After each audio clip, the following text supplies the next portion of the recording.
کہ بچوں کے لیے باپ کی جانب سے سب سے پہلا تحفہ اچھے نام کا انتخاب. تو نہ تو عبد المطلب نے غلطی کی اپنے بیٹے کا نام عباس رکھتے ہوئے کہ عبد المطلب محمد کے دادا کا نام ہے، اور نہ علی ابن ابی طالب نے کوئی کوتاہی کی اپنے بیٹے کا نام عباس رکھتے ہوئے. نام رکھو عباس شخصیت دیکھ کر. اور یہ جو آپ کا لغت کا ترجمہ ہے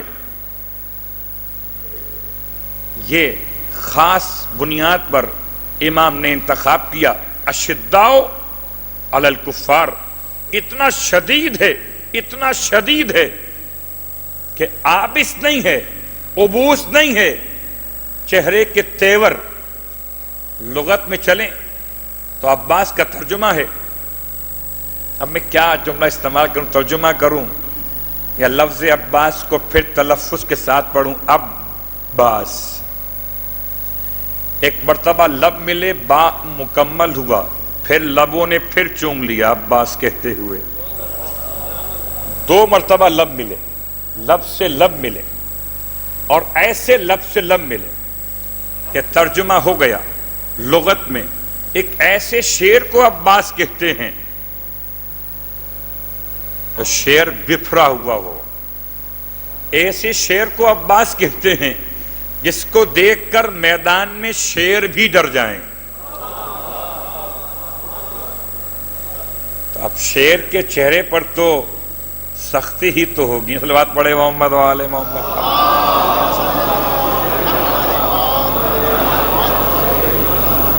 تو لغت کا ترجمہ واضح ہو گیا. بہت سارے معنی کیے گئے، تمام کے تمام معنی شیر کے عنوان سے آتے. ایسا شیر جس کو دیکھ کر میدان کے شیر بھی ڈر جائیں. اللہ اکبر. کس شیر کی آمد ہے کہ رن کانپ رہا ہے.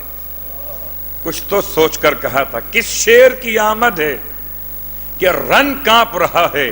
رن ایک طرف، چرخ کوہن کانپ رہا ہے.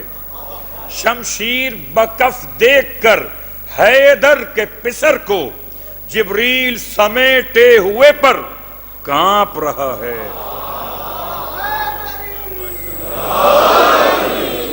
عباس کا ترجمہ شیر ہے نا، ایسا شیر. اللہ اکبر. اسد ہیں عام شیر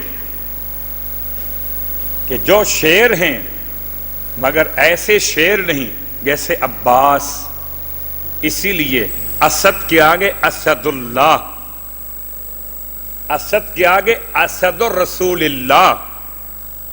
لیکن جب عباس کہا تو اب ضرورت نہیں ہے عباس اللہ، عباس اور رسول اللہ. اس لیے جب اسد کو اللہ سے ملایا تب معنی مکمل ہوئے. جب اسد کو رسول اللہ سے ملایا تب معنی مکمل ہوئے. جب عباس کو اکیلا رکھا تو دونوں معنی مکمل ہو گئے.